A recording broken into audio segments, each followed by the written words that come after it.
Hello, we are here at the Hillel Jewish Center in Tempe, Arizona. We are with Rabbi Lee, who's the director of the center, and he is going to give us a tour today to our World Religions class from Chandler Gilbert Community College. We're a World Religions class. Okay. Welcome. So here we are. If you want to gather around, you may look at this is written by hand on parchment. And it is Bereshit bara Elohim et hashamayim ve'et haaretz v'haaretz hayta tohu v'vohu v'choshech al pnei tehom v'ruach Elohim merachefet al pnei hamayim v'yomer Elohim yehi or v'yehi or v'ya Elohim et haor. In the beginning God created the heavens and the earth was formless and void, and there was darkness over the face of the deep, and difficult word to translate. The Ruach Elohim, we'll call it either a wind from God or the Spirit of God, hovered over the face of the waters. And God said, "Let there be light," and there was light. God saw the light, that it was good.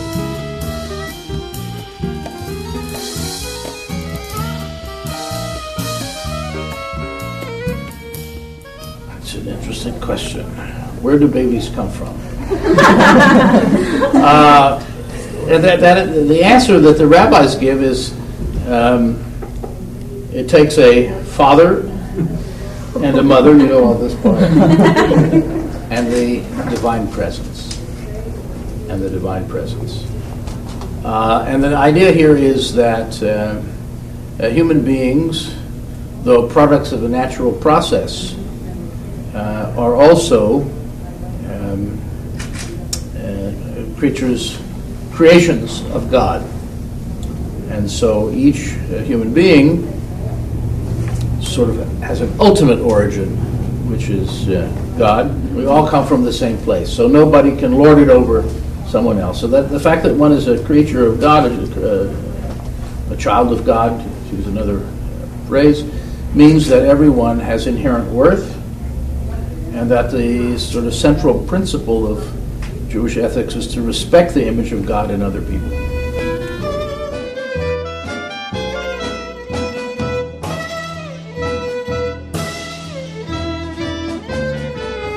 There is something meaningful about life, about creation. We don't always know what our individual purposes may be. Again, the rabbis will say there's very little difference in whether there's an angel as something that's other than human or human, but everybody has can be an angel for somebody else. There's a time perhaps that you meet somebody and your kind word makes a difference in their lives, or a kind act that you do may even save someone's life.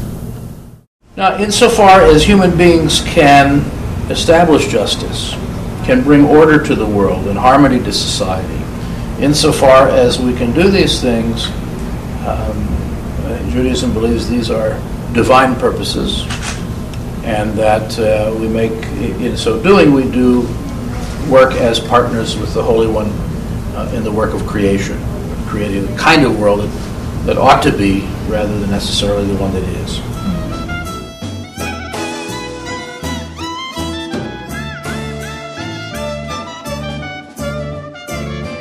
Well, I could answer flip and say,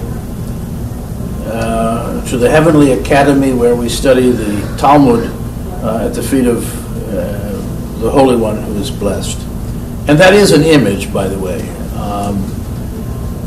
One of the good things about that question is that it's impossible to answer because we have no evidence. no empirical evidence. And most of us in our day and time are, I would say, more impressed by empirical evidence. I want to know, and the only way I know is to be able to test this. But if you think about it, it seems to make more sense that in some fashion there is something of us that continues. Whether it's the spirit or what, it's very hard to say.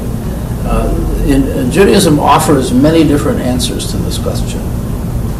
One is a kind of biological immortality. We live on through our children. So the rabbi spoke of a world to come. And in the world to come, there is recompense, there is reward and punishment. Jewish philosophers speak of developing your intellect to the point that you become part of the active intellect.